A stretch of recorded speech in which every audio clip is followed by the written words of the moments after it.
You're welcome. I'm making it. Thank you.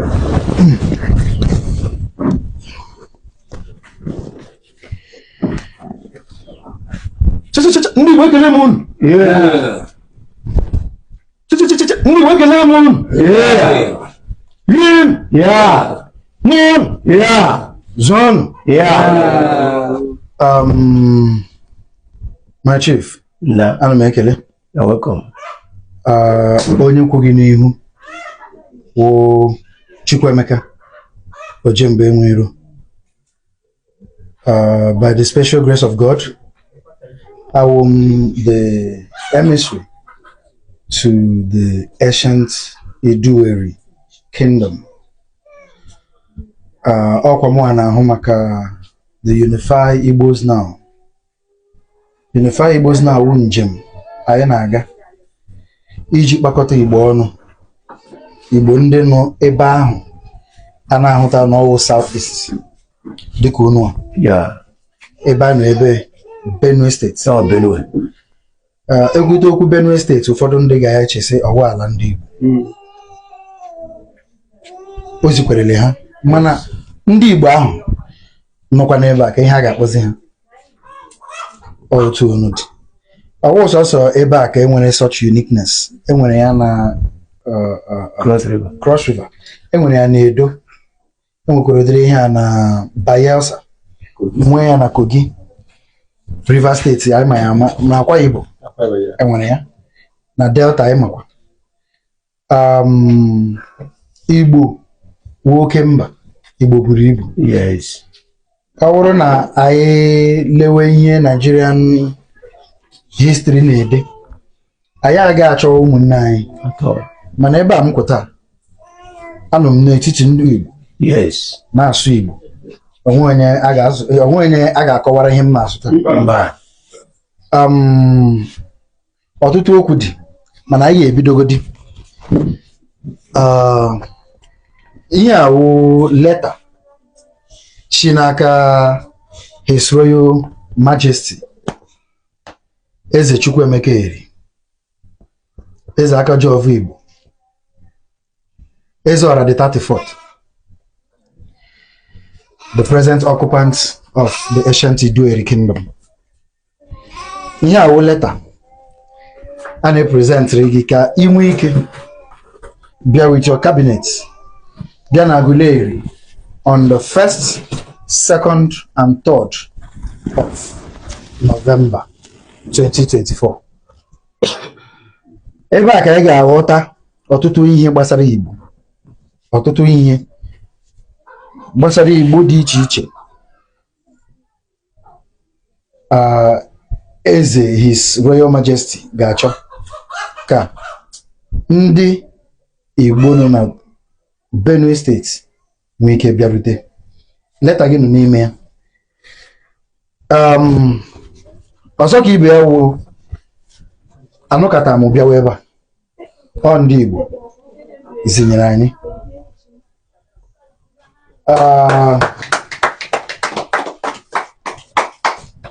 Ihe gbasara ọnọdụ unu na-ewute ndị Igbo mana anyị ndị nọ na South East ebe ahụ akpọrọ ha Igbo ama na unu na-agabiga ụdịrị ihe unu na-agabiga. Yes. Abịala m n'obodo a nke mbụ, ihe a my second visit. Yes. Ma na-amata na enwe ihe dịka ọkụ nke eji enwe mmiri. Ụzọ adịghị ile ahụ m anya ya ama na egwuchara ma mmiri ịbịarute ebe a.